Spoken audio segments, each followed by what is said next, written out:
안녕하세요. 2025년 주엽고 1학기 기말고사 통합과학 문항 분석을 시작하도록 하겠습니다. 문항 분석에 앞서 먼저 제 소개를 하도록 하겠습니다.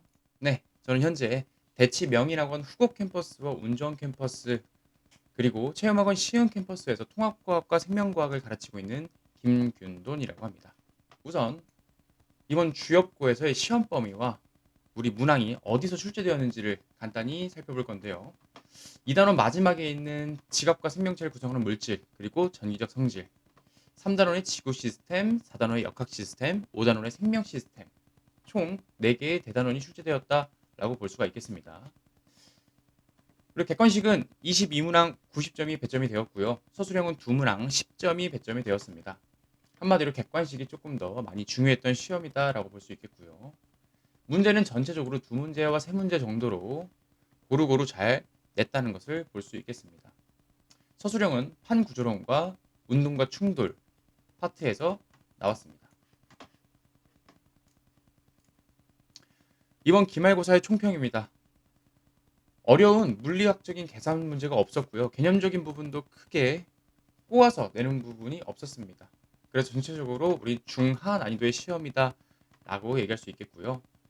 개념적인 부분은 학교 선생님께서 따로 얘기해 주신 부분들이 조금 나왔습니다. 그래서 우리 주엽고는 항상 선생님 말씀을 좀 잘 들어줘야 한다라고 얘기할 수 있겠고요. 물리 부분은 항상 어느 학교에서든 가장 변별이 되는 곳이었지만 이번에는 변별이 될 정도의 문제는 딱히 없었고요. 기본적인 계산 연습만 했다면 충분히 좋은 점수를 받을 수 있었을 것이다 라고 얘기할 수 있겠습니다. 시험이 그만큼 쉬웠다면 고득점 학생들은 많았을 거고요. 상위권 변별은 그만큼 어려웠을 시험이었습니다. 그래서 우리는 그 중에 그나마 오답률이 좀 높았던 문제들 몇 개만 함께 보도록 할 텐데요. 자, 첫 번째 문제입니다. 13번 물리 문제였죠. 그림은 건물의 서로 다른 층에서 질량이 같은 다른 층에서 떨어뜨렸다라는 게 매우 중요합니다. 우린 일반적으로 알고 있어요.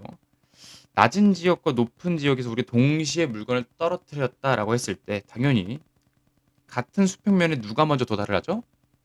당연히 더 낮은 데서 떨어지는 애가 더 빨리 도착을 할 거다라는 것은 일반적인 개념적인 상식으로 좀 알고 있어야 됩니다. 그죠? 그래서 질량이 같은 두 물체 A와 B를 수평 방향으로 동시에 던졌는데요. 얘네 둘은 동시에 던졌고 같은 지점에 떨어졌다라고 얘기를 한 거예요. A는 떨어지는데 5초의 시간이 걸렸고요. A는 5초 체크해 줘야겠고 B가 떨어지는데 걸린 시간은 T초다라고 얘기를 해줬네요. B는 T초. 자, 그러면 먼저 O랑 T라는 값 중에 누가 더 크죠? 당연히 더 높이 있던 녀석이 더 오랫동안 떨어졌을 겁니다. 한마디로 T가 O보단 크다라는 건 금방 알 수 있어요. 기억은 우리가 맞다라고 얘기할 수 있겠고요. 그렇다면 A란 녀석은 5초 동안 떨어졌고 B란 녀석은 뭐 6초, 7초라든지 하여튼 5초보다 긴 시간 동안 떨어졌는데 둘이 같은 지점에 떨어졌다라는 얘기는 뭐죠?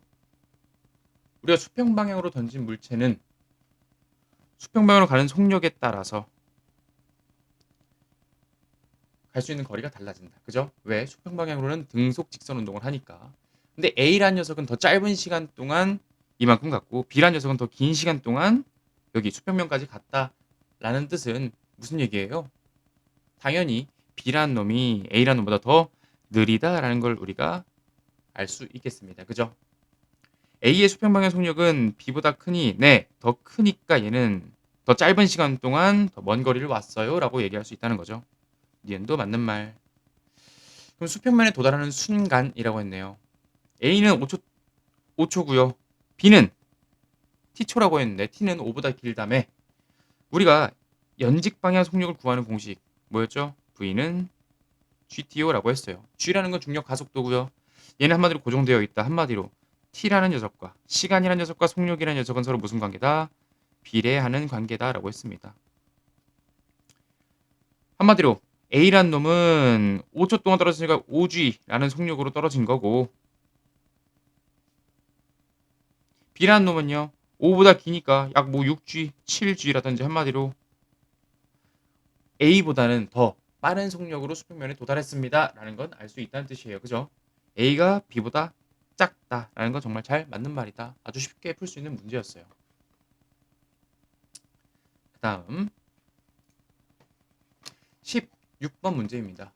그러면 마찰이 없는 수평면 위에 정지해 있는 5kg의 물체에 일정한 방향으로 6초 동안 작용한 힘과 시간의 관계를 나타냈습니다. 힘과 시간의 그래프예요. 여기서의 면적은 뭘 의미한다?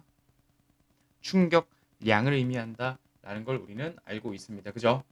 그러면 0에서 2초 동안 10의 힘을 주었으니까 얘는 총 20의 충격량을 준 거고 2에서 4초 동안 2초 동안 30의 힘을 줬으니까 60의 힘을 준 거고 충격량을 준 거고 4에서 6초는 20의 힘을 줬으니까 총 40의 충격량을 주었다라는 걸 알 수 있겠네요. 그죠? 그럼 정지에 있는 물체라는 건 P가 맨 처음 0이니까요.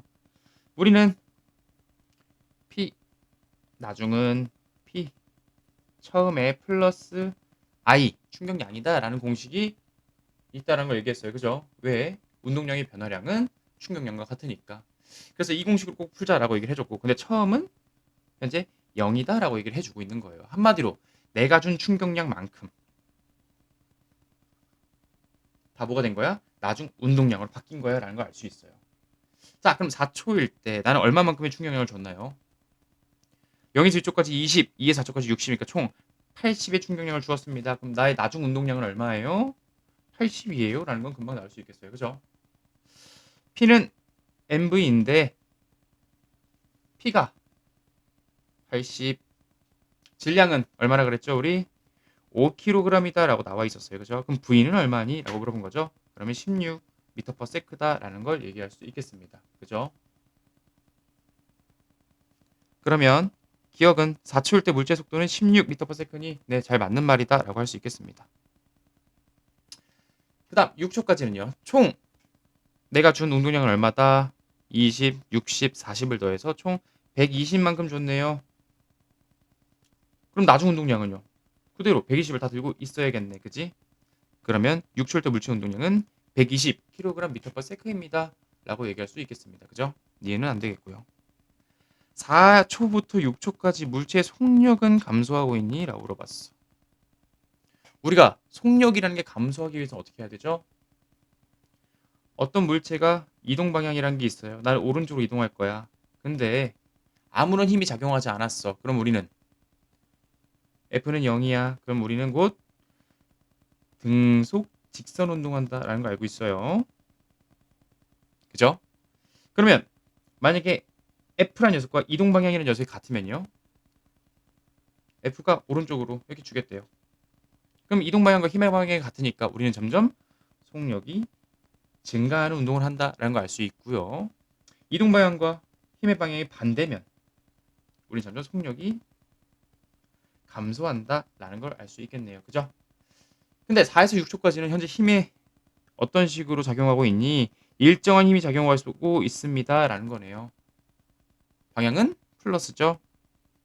한마디로 난 점점 일정하게 속력이 증가하는 운동을 하고 있습니다. 라고 알 수 있겠네요. 감소 아닙니다. 우리는 기억만 정답이다. 라는 걸 알 수 있겠습니다. 네, 그 다음 생명과학입니다. 표는 서로 다른 농도의 설탕 용액 A에서 D에 동일한 종류의 식물 세포를 각각 넣었어. 식물 세포를 넣고 나서 10분 후에 세포의 부피에 대한 상대값을 나타냈더니 어때요? 등장액이라는 건 나랑 농도가 똑같아. 한마디로 분모는 잠깐 무시해도 상관이 없습니다. 10분 후에 세포의 부피가 늘었어, 그대로야, 줄었어 라는 거네. 액체 안에 세포가 있어. 나는 부피가 늘었다는 건 물이 밖에서 안으로 들어온 게 더 많다. 한마디로 유입량이 유출량보다 더 많다라는 뜻이에요. 그럼 물의 이동 방향을 우리가 먼저 화살표로 그려놓으면 무조건 물은 어디서 어디로? 저농도에서 고농도로 이동한다라는 걸 알 수 있겠네요. 그러면 A와 B는 밖에서 안으로 들어온 거니까 둘 다 저장액에 넣었습니다라는 걸 알 수 있겠네요. C는요. 1 똑같으니까 나는 등장액입니다라는 걸 알 수 있겠고요. D 같은 경우는 어때요? 10분 후 세포의 부피가 더 작아졌다라는 뜻이니까 나는 유출량이 유입량보다 더 많다. 그러면 저 고라고 쓰면 되겠네. 그럼 D가 고장액입니다. 라는 것도 알 수 있겠네요. 자, 그럼 설탕 용액의 농도는 어떻게 할 수 있니? 누가 가장 진하죠? D가 가장 진합니다. 라고 알 수 있겠네요. 그 다음 C고요. 그 다음 누가 더 진하니? 라고 물어본다면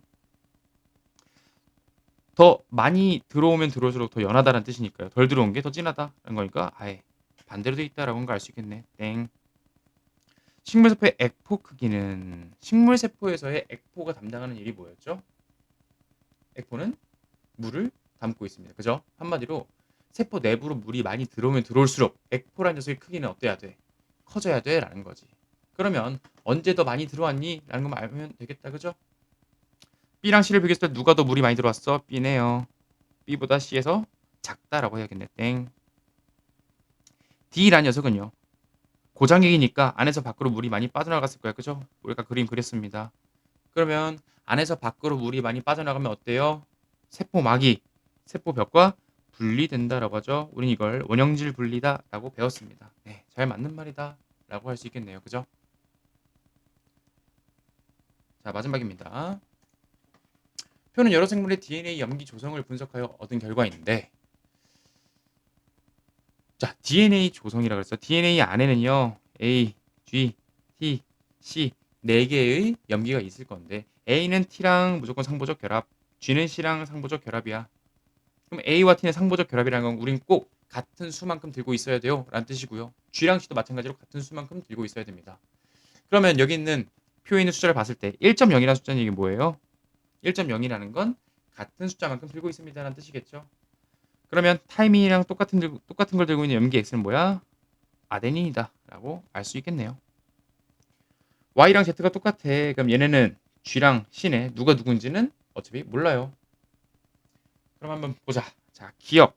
염기 X는 사이토신이니 아니요 X는 우리 아데닌이다라는 건 구했어요. 얘가 아니다라는 건 확실하게 알 수 있겠네. 그죠?